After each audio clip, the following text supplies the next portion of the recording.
Hello everyone. आप लोगों का संभव एजुकेशन में एक बार फिर से बहुत बहुत स्वागत है।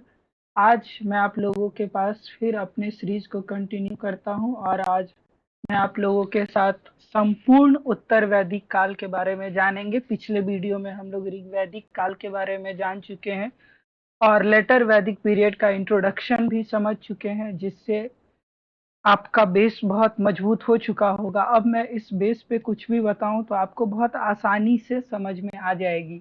और मैंने प्रीवियस वीडियो में ये भी बताया था कि किसी भी हिस्ट्री को जानने का क्या तरीका है। हिस्ट्री को जानने के लिए सबसे पहले आप उस समय में खुद को लेके जाइए और सोचिए कि मैं उस समय में हूँ, और फिर आप वहाँ की बातें सोचना शुरू कीजिए। और किसी भी समाज या किसी भी स्थिति को जानने के लिए वहाँ की सामाजिक, आर्थिक और राजनीतिक स्थिति को समझना बहुत ही जरूरी है। फिर ही आप अंदाजा लगा सकते हैं कि उस समय वहां पर क्या चल रहा था। एग्जैक्ट इतिहास कोशिश करती है कि हम ज्यादा से ज्यादा पहलुओं को सामने लाकर उस समय की बातों को सोच सके। तो फिर से हम लोग अपनी वीडियो को कंटिन्यू करते हैं आगे। और आज हम लोग पढ़ेंगे उत्तर वैदिक काल। उत्तर वैदिक काल का जो स्टार्टिंग एज है वो है एज, पहले जानना बहुत जरूरी है क्योंकि इसी से हम लोग पता लगाना शुरू करते हैं, और ये मैक्स मुलर ने दिया था। ऋग वैदिक का आप लोगों को पता है 1500 टू 1000, और इसका है 1000 टू 600, कहीं कहीं पे 1000 टू 500 भी आपको मिलेगा, 500 बीसी। तो घबराना नहीं है इसमें। और आप लोग ये देख रहे होंगे तो इससे भी घबराना नहीं है, क्योंकि ये मैं पहले खुद ट्राई कर रहा था, बहुत बार वीडियो गड़बड़ाने के बाद फिर से मैं लेकर आ रहा हूँ। ठीक है। तो इस युग में जो बेसिकली बात है वो है कि आखिर आर्य पहले, जैसे मैंने आप लोगों को बताया था कि आर्य लोग इस तरह से आए थे और वो लोग ये सिंध घाटी वाले रीजन में रह गए थे। लेकिन अब यहाँ से ये लोग बढ़ना शुरू करेंगे और फिर आकर वो कहाँ आ जाएंगे, मध्य वाले रीजन में। यहाँ से गंगा रिवर बहती है, गंगा रिवर। ये वाला इमेज आप लोग देखिए, ये रहा गंगा रिवर, ये यमुना और ये सरस्वती रिवर, और यहाँ सिंध रिवर है। इस रीजन में ये इंटर करते करते अब इस रीजन में इंटर कर रहे हैं, और यहीं पे है गंगा होते हुए ये मगध एम्पायर, और यहाँ नीचे में थोड़ा अंग। तो अब हम लोग इस वीडियो में देखते हैं तो आखिर ये इस रीजन में क्यों आए। तो आप लोग देखिए कि यहाँ बहुत सारी रिवर बह रही है, उपजाऊ, और ये यहाँ पे स्टेबल हो रहे हैं, जनसंख्या बढ़ रही है, और सारी जनसंख्या जो है इस तरह से कहाँ आ रही है, यहाँ ऐसे होते हुए कहाँ आ रही है, इंडिया आ रही। तो यहाँ पे क्लान का वार भी चलता होगा, और लोग धीरे धीरे खुद को एक्सपेंड करेंगे कि हमको आगे जाना है आगे। तो यही स्टोरीज, और ये लोग आगे कैसे आए, ये लोग फिर आ जाते हैं कहाँ, गंगा यमुना दोआब वाले रीजन में, और इधर यहाँ सरस्वती रिवर बहती रहती है। तो इस रीजन में, और ये रीजन काफी उपजाऊ रीजन भी है। और ऐसे ऐसे आगे बढ़े हैं ऋग वैदिक और उत्तर वैदिक लोग। तो अब हम लोग आगे देखते हैं। मैंने नोट्स बना लिया ताकि मैं भूल ना जाऊं कि कुछ बात छूट ना जाए, इसलिए पहले मैंने पहले की वीडियो में आपको बता चुका हूं कि उत्तर वैदिक काल किस काल को कहते हैं। तो जिस काल में ऋग्वेद, यजुर्वेद, सामवेद का उदय हुआ, ब्राह्मण ग्रंथ, अरण्यक और उपनिषदों का उदय हुआ या लिखा गया, उस काल को हम लोग क्या कहते हैं, उत्तर वैदिक काल कहते हैं। शायद इसमें यही बात लिखा होगा। ठीक है, आप लोग पढ़ लीजिए। धर्म, दर्शन, नीति, आचार विचार, मत विचार आदि की प्रधान रूपरेखा निश्चित रूप से सुस्पष्ट हो गया था। अब देखो ये क्यों हुआ। अब आर्य लोग जब यहाँ पे पहले थे, सॉरी ये वाले रीजन में पहले थे, यहाँ पे जब वो बैठे हुए थे तो मैंने आपको बताया था कि ये कबीलाई भी होते थे, और धीरे धीरे ये लोग रुक गए थे यहाँ, मतलब आ ही रहे थे, वेव बनाकर आ रहे थे। तो इस रीजन से अब ये लोग धीरे धीरे खुद को एक्सपेंड कर रहे हैं, और कहीं ना कहीं अब ये लोग इस रीजन में बस गए हैं। मैंने आपको बताया कि ये लोग यहाँ क्यों रुके हुए थे, प्रीवियस वीडियो में मैंने बताया था। तो आप लोग उस बातों को वहां से देखें, मेरे प्रीवियस सेशन को प्लीज आप लोग जरूर से जरूर देखें, उसमें बहुत सारी नॉलेज वाली बात है।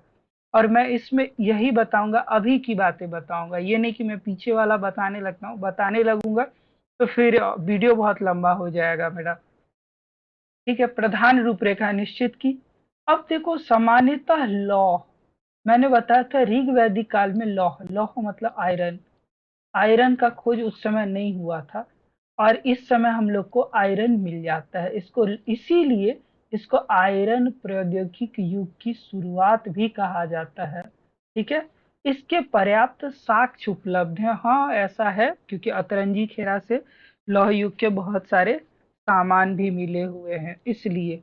और यजुर्वेद में श्याम अयस्क का भी वर्णन है, लोहे के लिए ही श्याम अयस्क का वर्णन है, कहा जाता है। तो मतलब इस समय आयरन का विकास हुआ, और इसी के विकास के कारण इस समय क्या होगी, जैसे ही आयरन आएगी तो आयरन का सबसे पहले जो है वो वीपन बनना शुरू हो गया था। वीपन मतलब हथियार बनना शुरू हो गया था। हरिया हथियार के बाद ये लोग रुक गए थे, तो ये लोग अब कृषि की ओर भी अग्रसर हो जाएंगे। इस समय एक मृद भांड का, मृद भांड कहते हैं मिट्टी के बने हुए बर्तन का, वो भी अब कृषि आएगी तो खाना पकाना भी ये लोग सोचेंगे, और खाना पकाने के लिए नेचुरली सोचेंगे तो ये लोग किसी न किसी तरह का बर्तन बनाएंगे। उस समय तांबा था, लेकिन आई थिंक वो लोग तांबा का बर्तन नहीं बना, आई थिंक नहीं, वो लोग तांबा का बर्तन नहीं यूज करते थे, मिट्टी का बर्तन यूज करते थे, उसी का हम लोग चित्र घूसर मृत भांड कहते हैं उसको। और ये एक बहुत महत्वपूर्ण साक्ष्य है, ये 4 तरह के मृद भांड मिले हैं, ये भी मैं आगे आप लोगों को बताता हूँ। इन लोगों का जो मुख्य केंद्र था, अब मैं बता चुका हूँ कि ये लोग गंगा के यमुना के दोआब के बीच में आ गए थे, सरस्वती नदी से लेकर गंगा के दोआब तक आ गए थे। आप लोग यहाँ मैप में देखिए सरस्वती नदी, ये वाला जो दिख रहा है आप लोगों को, ये मैंने पीला किया है ऐसे करके, हाईलाइट किया है, ये है सरस्वती नदी, और ये है यमुना नदी, और ये गंगा नदी। ये वाला जो रीजन घिरा हुआ देख रहे हैं आप लोग, शेडेड वाला, ये रीजन, यही रीजन में अब आर्य लोग आकर रुक गए, लेकिन ये लोग अभी भी बहुत आगे तक नहीं आ पाए थे। तो चलिए ये वाला से यहाँ तक हम लोग समझ गए, इसके आगे हम लोग देखते हैं। अब देखिए इनका भौगोलिक विस्तार ही मैं तभी से बता रहा था, वो इंट्रोडक्शन था कि उत्तर वैदिक काल किसको कहते हैं। शतपथ ब्राह्मण में विधेय माधव का एक प्रसंग है कि विधेय माधव ने अपने मुंह में अग्नि लिया और घृत शब्द का उच्चारण किया, और वो अग्नि जो है मतलब जंगल को जलाते हुए गंडक नदी तक आ गई। आप लोग को पता होगा गंडक नदी जो है वो बिहार से बहते हुए जाती है, और वहां पर आकर वो जो अग्नि है वो उनके जो राहुगण चेला थे, और उनको कहते हैं कि जो आप इससे आगे नहीं बढ़िए। तो फिर ये लोग जो आ रहे हैं इससे मतलब गंडक नदी से आगे नहीं बढ़ता है। गंडक नदी का जो एंशियंट नेम है वो है सदानीरा। ये बात मैं आप लोगों को याद भी करवा चुका हूँ नदी वाले में, सेशन में 15-16 नदी के नाम को मैंने एंशियंट नेम और अभी के नेम को, मॉडर्न नेम को बोला था, याद कर लेंगे। प्राचीन काल में जो नेम था और आज का जो नाम से पुकारा जा रहा है उसको याद करने भी मैंने दिया, आप उसमें देखिए। तो गंडक नदी का उस समय गंडक नदी को सदा नीरा कहा जा रहा था, यहाँ देखिए थोड़ा कट गया, सदा नीरा, ये दोनों जुड़े हुए, सदा नीरा कहा जा रहा, और इनका वर्णन हम लोगों को मिलता है। इसका मतलब है कि गंडक से पहले ही ये लोग थे। ठीक है, इसमें मैप में शायद मैंने गंडक नदी को चिन्हित नहीं किया है, उसके लिए सॉरी। आई थिंक इसमें है क्या, गंडक नदी नहीं है। ओके, तो यहाँ इनको कह दिया गया था कि आप इससे आगे ना बढ़े।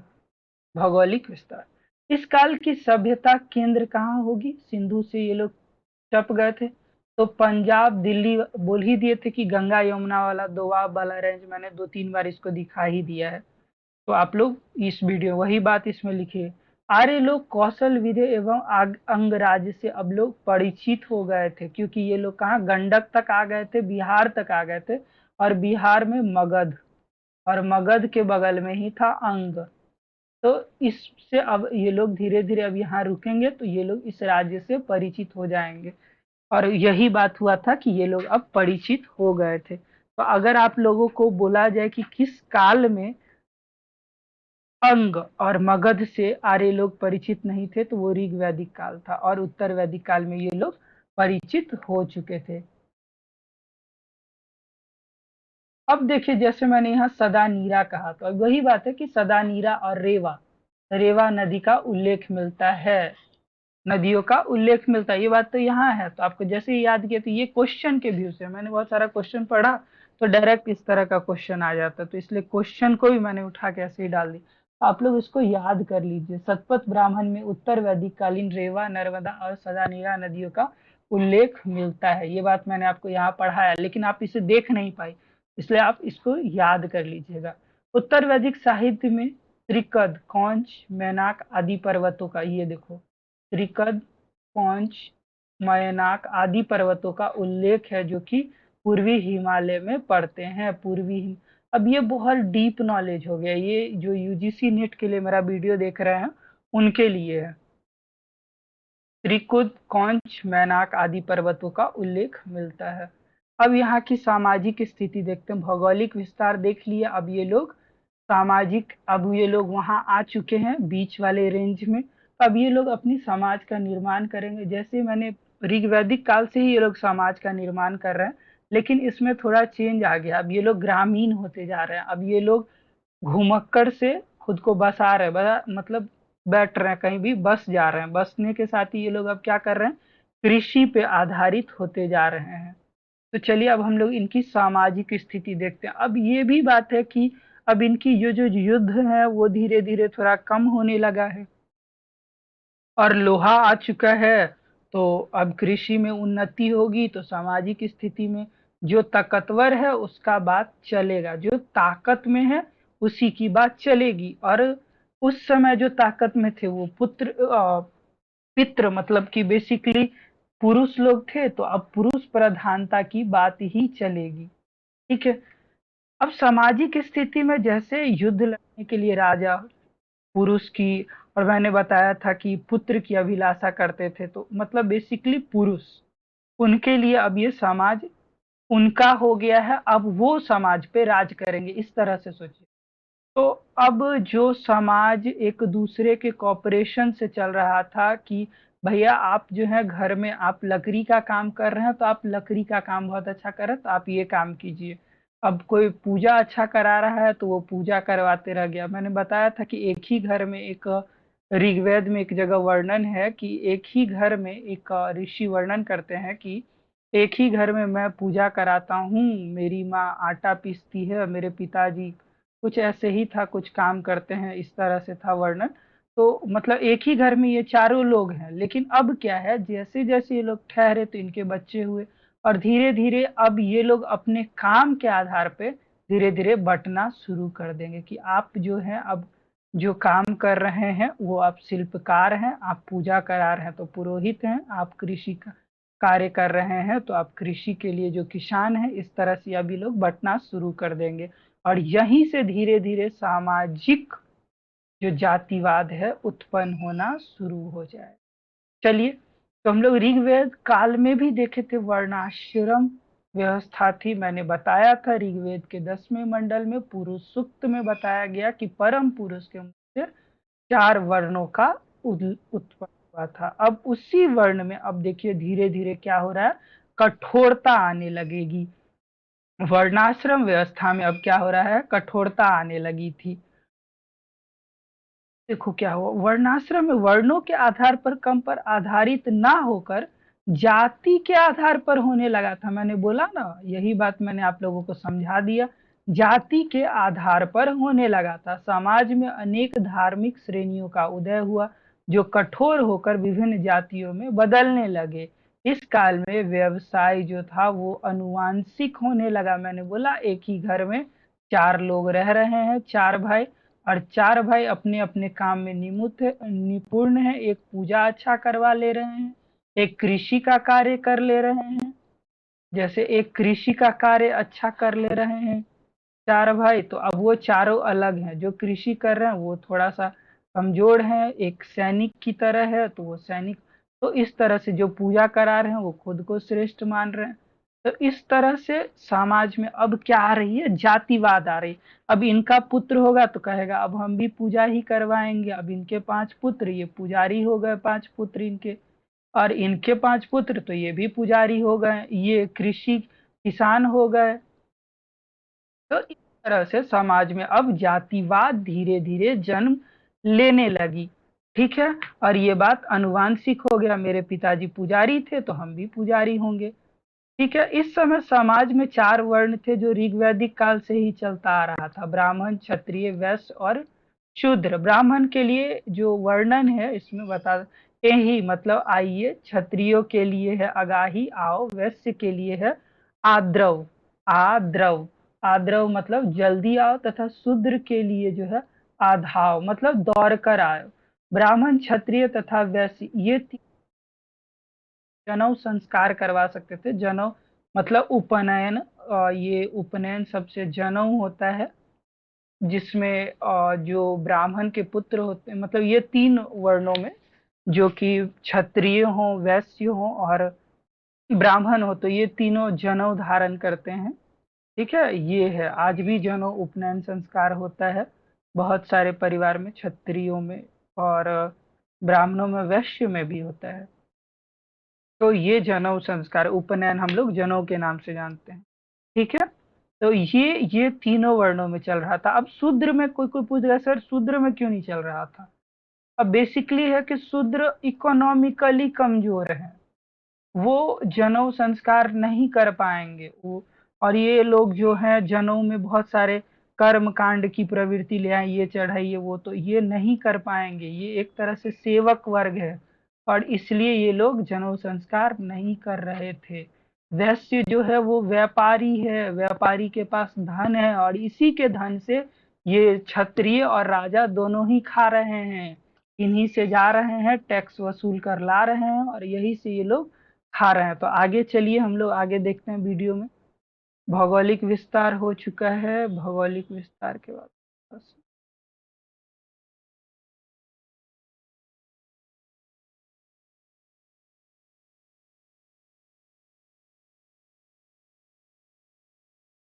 अब जो है वो चौथा वर्ण मैंने बता दिया, शूद्र था और जो उपनयन संस्कार का अधिकारी नहीं था, यही सूत्र को अपात्र, अपात्र या आधारहीन मानने की प्रक्रिया शुरू हुई।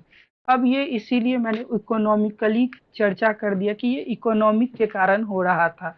जब पैसा रहेगा ही नहीं तो आपकी चलेगी ही नहीं। घर में भी जो आज बहुत पढ़े लिखे हैं, जिनके पास काफी धन है और विद्या है, तो उनका चल रहा है घर में भी, समाज में भी और देश में भी। इस काल में यज्ञ का महत्व बढ़ने लगा, बढ़ गया और ब्राह्मणों की शक्ति में अपार विधि हुई, क्योंकि ये पूजा कर रहे थे और लोग भगवान को बहुत ज्यादा मान रहे थे, ईश्वर, गॉड इंग्लिश में।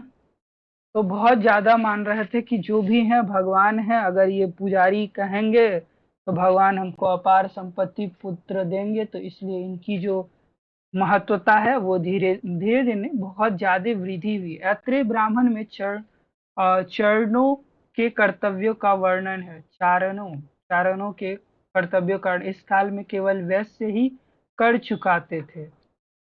मैंने पहले भी बोला, इससे पहले समझा रहा था कि इसी का सब खाते थे, वैश्य ही कर चुकाते थे, जबकि ब्राह्मण एवं क्षत्रिय दोनों ही वैश्य से वसूले गए अन्य तीनों वर्णों की, मतलब ब्राह्मण और क्षत्रिय वैश्य से वसूले गए कर से ही अपना पेट चलाते थे। ये बात मैंने अभी अभी बोला भी है। और पर ही करते थे।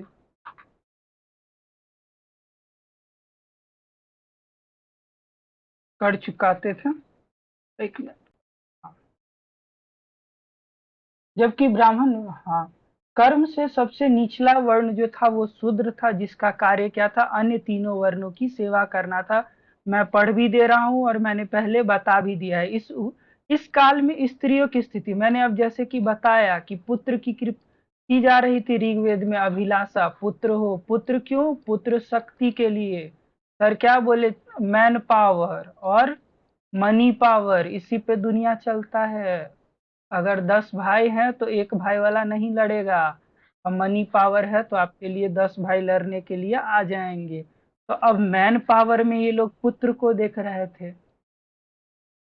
तो ये पुत्र अब क्या करेगा, सामाजिक स्थिति को चलाएगा और धीरे धीरे स्त्रियों की स्थिति, स्त्री बच्चों, बच्चे जो स्त्रियां हैं उनकी स्थिति धीरे धीरे कमजोर होते जाएगी।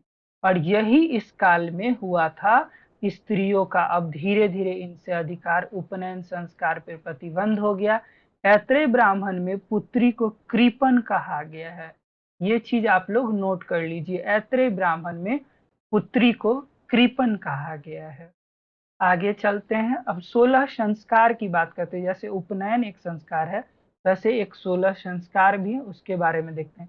16 संस्कार में पहला होता है गर्भाधान, उसके बाद पुंसवन, सीमांतोन्नयन, जात कर्म, नामाकरण करते हैं, उसके बाद निष्क्रमण करते हैं, उसके बाद बच्चे खाना खिलाते हैं, अन्नप्राशन करते हैं, उसके बाद उसका चूरा कर्म करते हैं, उस कर्ण करते हैं, उसके बाद विद्या आरंभ करते हैं कि अब वो पढ़ेगा।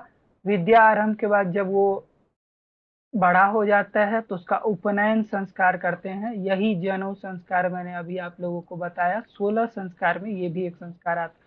उसके बाद उपनयन होने के बाद इसको वेद की शिक्षा देना शुरू करते हैं, वेदारंभ करते हैं, और फिर केशांत या गोदान करते हैं, और फिर समा समावर्तन समावर्तन, फिर विवाह, फिर अंत्येष्टि। तो ये 16 संस्कार को आप लोगों को 10 बार पढ़ लेना है, हो जाएगा।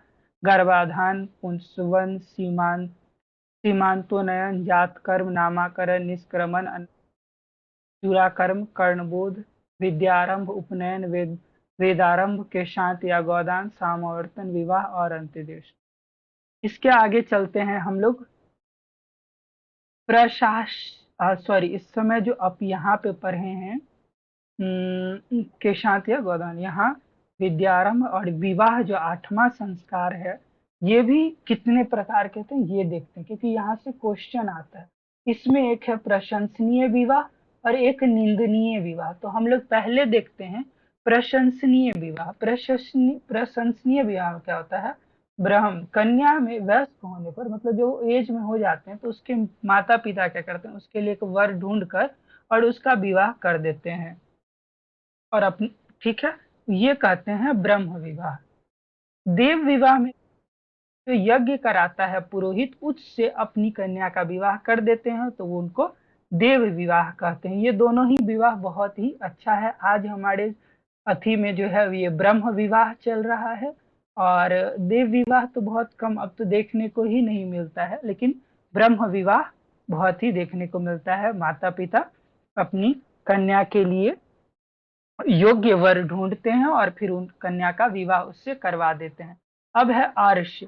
कन्या के माता पिता द्वारा यज्ञ कार्य हेतु एक अथवा 2 गाय के बदले में क्या करते हैं, अपनी कन्या का विवाह कर देते हैं। अब माता पिता उस समय यज्ञ की बहुलता थी, जो यज्ञ करेंगे उस यज्ञ एक तरह से सर्वश्रेष्ठता भी दिखाती थी उस समय।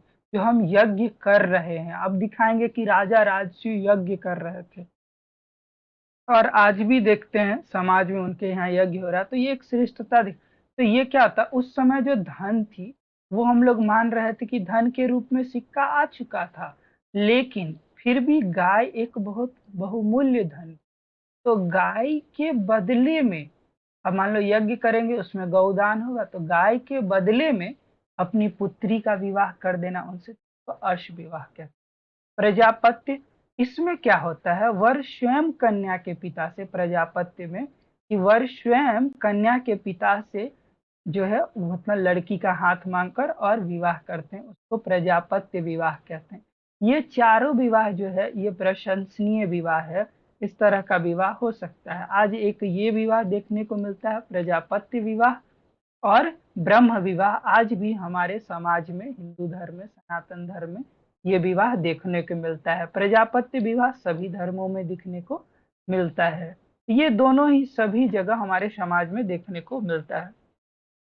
आगे चलते हैं, निंदनीय विवाह। इस तरह का विवाह अच्छा नहीं माना गया है और इस तरह का विवाह होना भी नहीं चाहिए, इसलिए इसका नाम भी बहुत अजीब अजीब तरह से, देखिए असुर। इसमें क्या होता है, कन्या का पिता जो है वो धन के बदले में कन्या का मतलब उसको बेच देना, एक तरह से दास की तरह लड़की को दे देना कि जाइए, तो अब उससे वो अपना विवाह कर लिया। तो इस विवाह को कहते हैं असुर विवाह। गंधर्व विवाह में क्या हुआ, दोनों जो है लड़की और लड़का जो है वो प्रेम में विभूत हो जाते हैं और फिर क्या करते हैं, एक दूसरे को पसंद करके विवाह कर लेते हैं। तो इस तरह की विवाह जो है वो गंधर्व विवाह कहते हैं। और पेचास विवाह में क्या होता है, पेचास विवाह, इसमें लड़की सोई हुई है और उसके साथ मतलब सहवास करने के बाद अब उससे विवाह कर लीजिए, लास्ट ऑप्शन या जो भी समझिए विवाह कर लीजिए, उसको पेचास विवाह कहते हैं।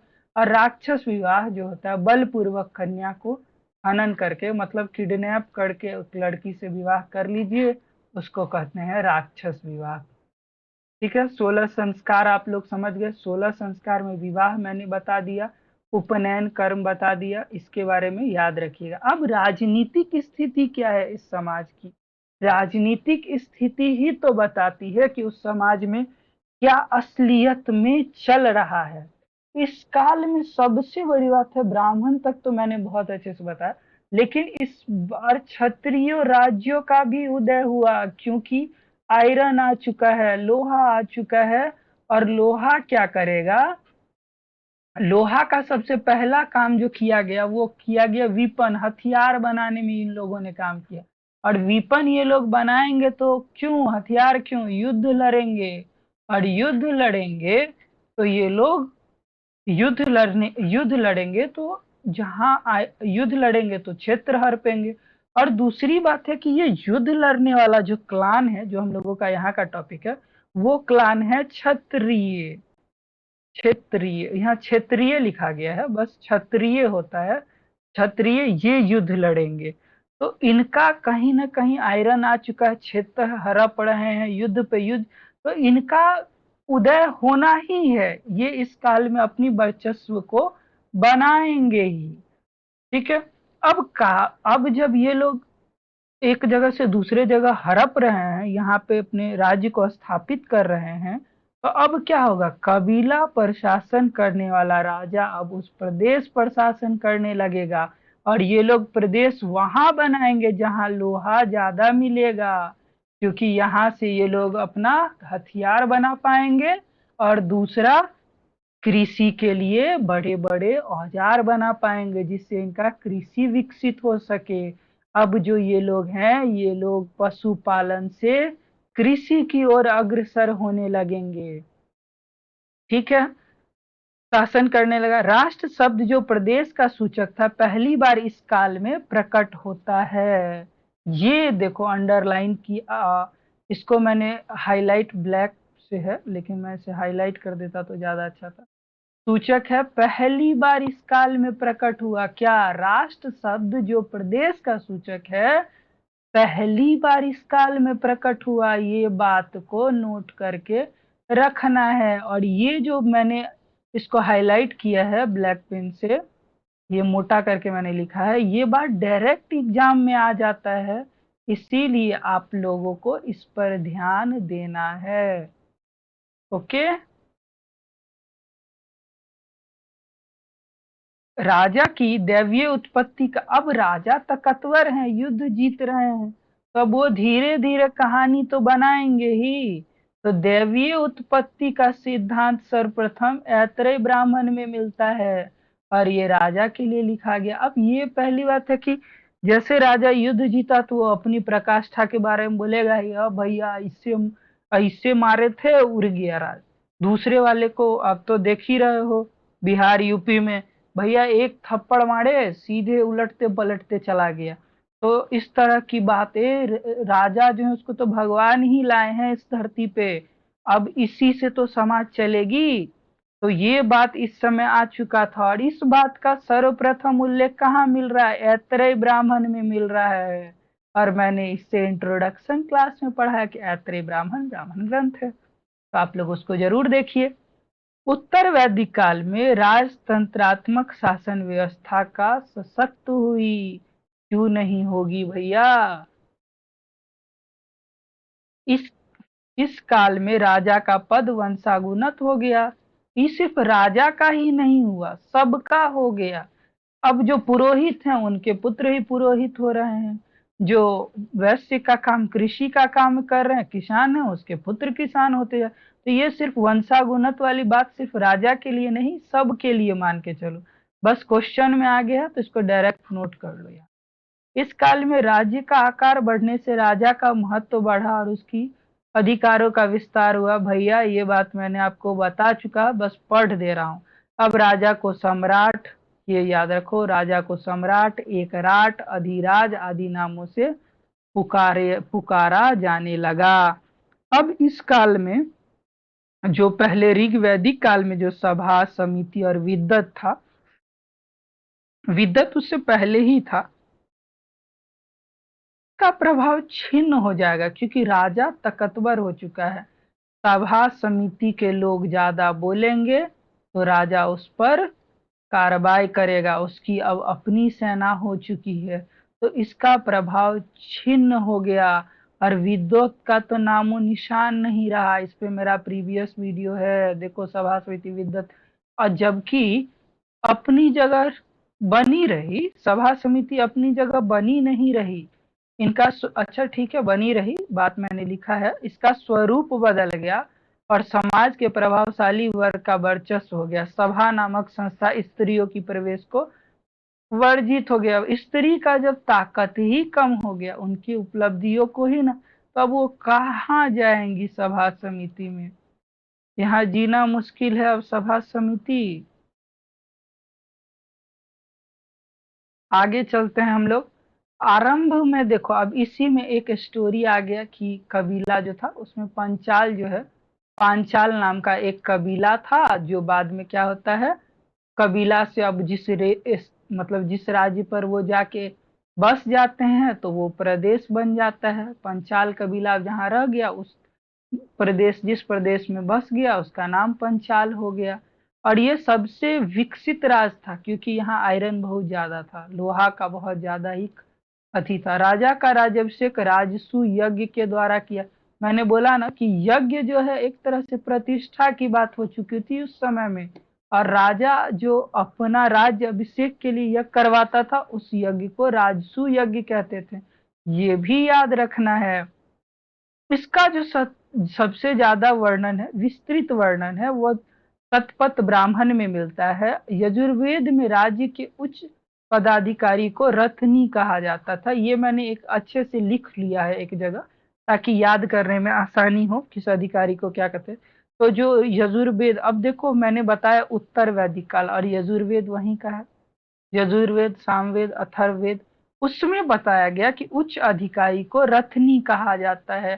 क्वेश्चन होगा उच्च अधिकारी को किस वेद में रत्नी कहा जाता है, तो यजुर्वेद में कहा जाता है। रत्नियों की सूची में राजा से संबंधित मंत्री, विभागा अध्यक्ष एवं दरबारी गण आते हैं। शतपथ ब्राह्मण में, ये बात, शतपथ ब्राह्मण में 12 प्रकार के रत्नियों का विवरण मिलता। अब ये 12 प्रकार के रत्नी कौन कौन है, चलो देखते हैं। पहला सेनानी या सेनापति। सूत किसको कहते हैं, आपको याद होगा, सूतपुत अभी खूब चल रहा है, सूतपुत्र, सूतपुत, कर्ण, कर्ण। तो कर्ण क्या था, सूतपुत, मतलब राजा का जो सारथी होता है, जो रथ चलाता है, उसको कहते हैं सूत, सूतपुत्र कर्ण। ग्रामणी, गांव का मुखिया, ये मैंने पहले भी बता चुका हूँ ऋग्वैदिक काल में। भाग दुग्ध, कर को संग्रह करता, भाग दुग्ध। संग्रहिता, संग्रह किसका करेगा, आज भी संग्रह लोग धन का करते हैं, धन कहाँ रखेंगे, कोष में, तो कोषाध्यक्ष संग्रहिता। छता, अक्षता, प्रतिहारी। गोविकृतन, जंगल विभाग का प्रधान, प्रधान। ये देखो हाईलाइट क्यों, ये एक जगह मैंने देखा था। पालागल, विदूषक, पालागल, विदूषक और महिषी, मुख्य रानी को कहा जाता है महिषी, मुख्य रानी को महिषी। जो यूजीसी नेट के लिए होंगे उनके लिए बहुत ही अच्छा है। पुरोहित, मैंने पहले ही बोला, जो धार्मिक कृत्य करते हो। युवराज, राजा का पुत्र, राजकुमार। और अक्षावाप, जो पासा गेम खेलते हैं ना, वो मामा शकुनी भी खेलते थे, तो उसमें एक सहयोगी होता है, उसी को कहा जाता है अक्षावाप। ये चलते हैं सामाजिक स्थिति।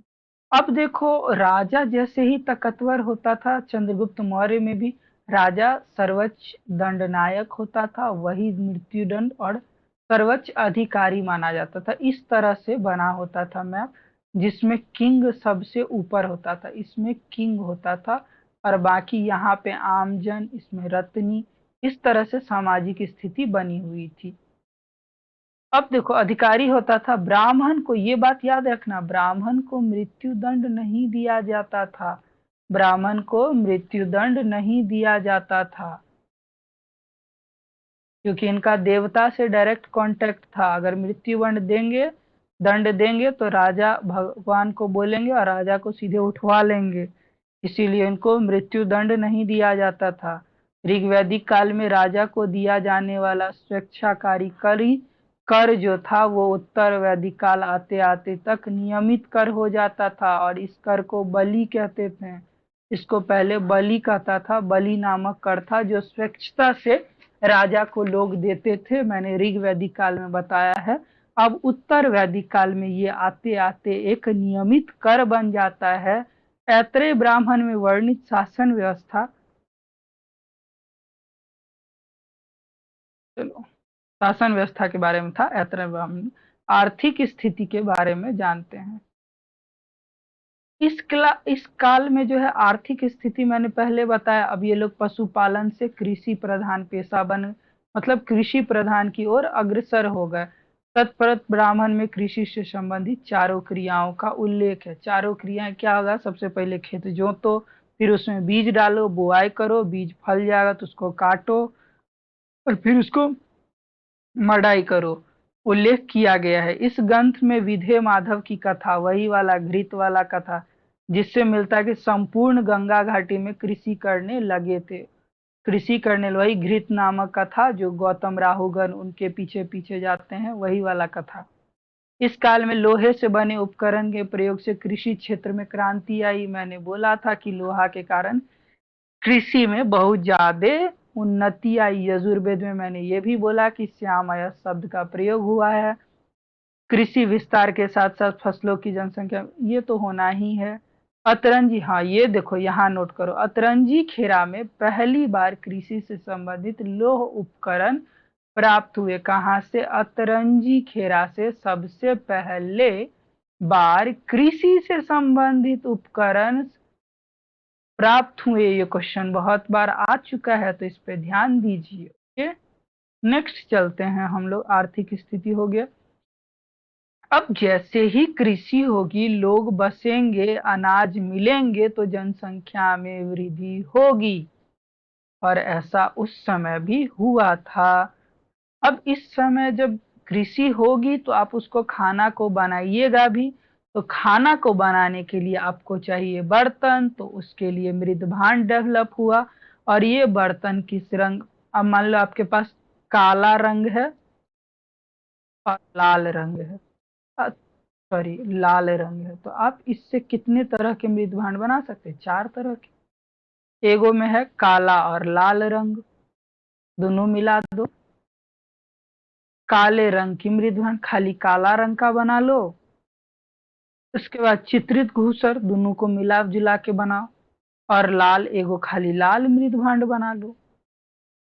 समझे? तो ये मृद भांड के 4 कलर, काला लाल से जोड़ के बनाना है। एगो काला लाल होगा, एगो खाली लाल होगा, एगो काला होगा, एगो दोनों अथी घूसर होगा, मृद चित्रित घूसर मृद भांड होगा। अब ब्राह्मण इनका अथी किया गया है। सृष्टि ने एक प्रकार का व्यापारी होता था, और व्यापारी काम किसका था? वैश्य का था। अब देखो, इस काल में निष्क, शतमान और पाद, कृष्णल, रतिका तथा गुंजा आदि माप के विभिन्न इकाई थे। हमको तो पता था कि निष्क जो है एक प्रकार का सिक्का होता था, कुणाल भी एक प्रकार का सिक्का होता था। तो यहाँ आप देखो, ये माप के भी विभिन्न अंग है। इसको मैं फिर से, निष्क, शतमान, पाद, कृष्णल, ऋतिका तथा गुंजा, ये माप के विभिन्न विभिन्न इकाई थे। निष्क जो ऋग्वेद में स्वर्ण की आभूषण था, मैंने ये बात पहले बता चुका है कि उस समय जो मुद्रा नहीं था, लेकिन निष्क जो कहते हैं वो कोई आभूषण होता था, जैसे कुछ सामान खरीदना तो सोना का टुकड़ा दे दिया, सामान ले लिए, तो इसको मुद्रा की तरह ये लोग चला रहे थे, मुद्रा माना जाने लगा था। ठीक है, व्यापार द्वारा पन संपन्न होता था, व्यापार द्वारा पन एक अथी है, पन मुद्रा है, इसके द्वारा संपन्न होता था। उत्तर वैदिक काल में मुद्रा का प्रचलन हो चुका था, क्योंकि ये लोग क्या करते थे, निष्क सोना से कर ही रहे थे, सोना से व्यापार, तब उसको पीट पाट के सुक्का बना लिए। लेकिन ये लोग ज्यादातर काम किससे करते थे, विनियम से। भैया हमसे गेहूं ले लो और हमको चावल दे दो, यही काम ये लोग उत्तर वैदिक काल में भी करते थे। मुद्रा के प्रकार थे। अब हाँ, यहाँ देखो, विनियम से चलता था, मतलब बार्टर सिस्टम से। और पता है ये सिस्टम आदिवासी में भी चल रहा था, कहाँ, मॉडर्न एरा तक आज भी चलता है उन लोगों में। वो लोग सिक्का बहुत कम यूज करते हैं, वो लोग बेसिकली अपने से सामान लाते हैं और सब एक दूसरे में बांट कर खा जाते हैं, बार्टर सिस्टम। और इसीलिए उत्तर और मॉडर्न एज में युद्ध भी हुआ। ठीक है, कृष्णल और पाद मुद्रा के प्रकार थे, निष्क, शतमान, कृष्णल और पाद।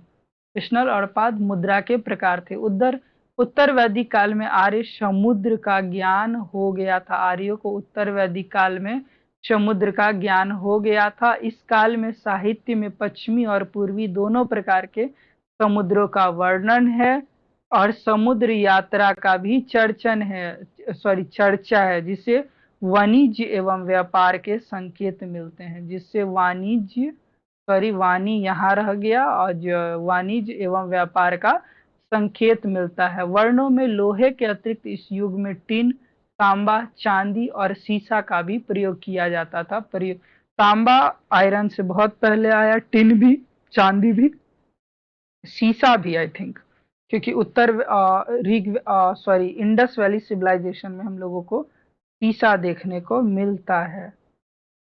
ठीक है, तो यहाँ बेसिकली बात है कि तांबा जो है बहुत जल्दी पिघल जाता है, मतलब मुड़ जाता है, तो इससे हथियार नहीं बना सकता था कृषि श्रम। चांदी महंगा है लेकिन उतना ठोस भी नहीं होता, ना टीन और ना ही सीसा, इसलिए लोहा के आने से एक क्रांति हुई। आगे चलते हैं। अब जैसे ही लोहा मिलेगा तो लोहा को पीटने वाला एक उद्योग बनेगा, और इस तरह से धातु शिल्प उद्योग बन चुका था। और धातु को जो बनाकर हथियार बनाएगा, जो कि उसका कृषि संबंधित काम करेगा, तो उससे एक वर्ग और तैयार होकर आ गया। ठीक है, तांबे को गलाकर विभिन्न प्रकार के उपकरण एवं वस्तुएं बनाई जाती थी। बेसिकली तांबे को कम, लोहा को ज्यादा।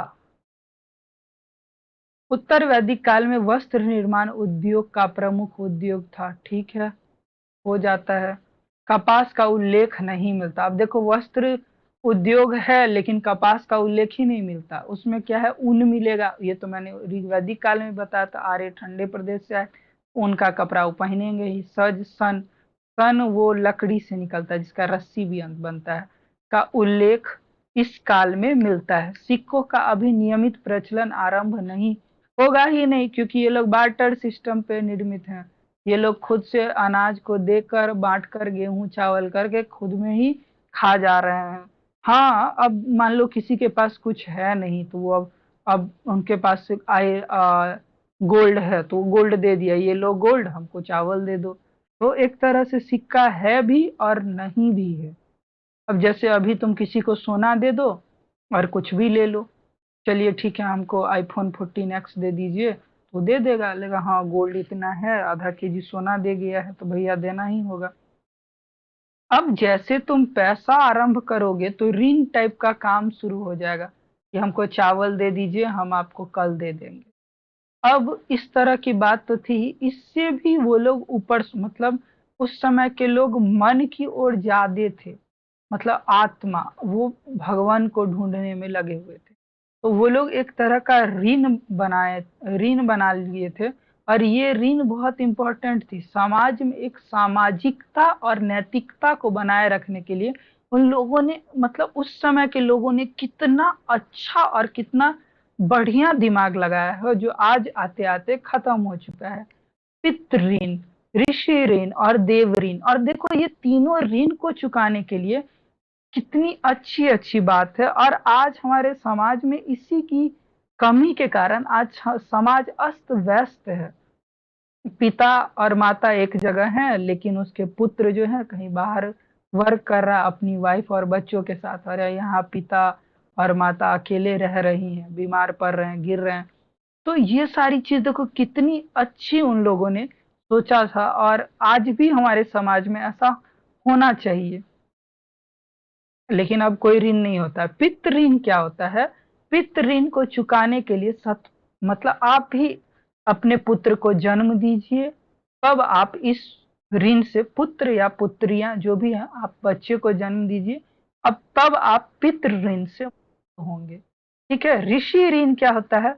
अपने पुत्र या पुत्री को, मतलब इसमें पुत्र दिया गया है क्योंकि उस समय पुत्र की अभिलाषा ज्यादा की जा रही थी। मैं आज के परिप्रेक्ष्य में बता रहा हूँ कि अगर आपको ऋषि ऋण से मुक्त होना है तो आप अपने बच्चों को शिक्षित कीजिए, और उससे आप ऋषि ऋण से मुक्त हो जाएंगे।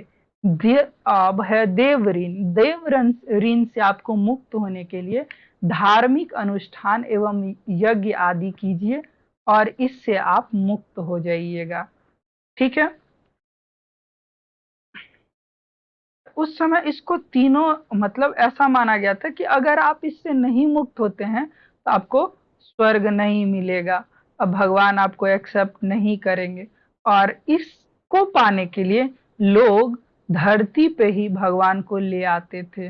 माता पिता की सेवा करना, धार्मिक अथी लाना, इससे क्या होता था कि समाज में एक सद्भावना बनी रहती थी। और इसी के साथ हमारा क्लास आज का समाप्त होता है। हम लोग सामाजिक स्थिति, पहले हम लोगों ने एक्सपेंशन पढ़ा, भौगोलिक विस्तार पढ़ा, उसके बाद हमने सामाजिक स्थिति समझी, हमने आर्थिक स्थिति समझी, और राजनीतिक स्थिति समझी। इससे अब हम लोगों को उत्तर वैदिक काल की पूरी पूरी जानकारी हो चुकी है। जो भी बच्चे जनरल कंपटीशन के ज्यादातर हैं, जो बिहार सिपाही उपाही के लिए, उनको इंट्रोडक्शन क्लास देखना बहुत ही इम्पोर्टेंट है। ओके, धन्यवाद आप लोगों का, फिर से बहुत बहुत धन्यवाद। वीडियो देखिए और कमेंट जरूर कीजिए। नहीं अच्छा लगे तो कहिए कि हमको नहीं समझ में आ रहा है, कुछ और मैं डेवलप करूंगा खुद की बातों में। Thank you everyone.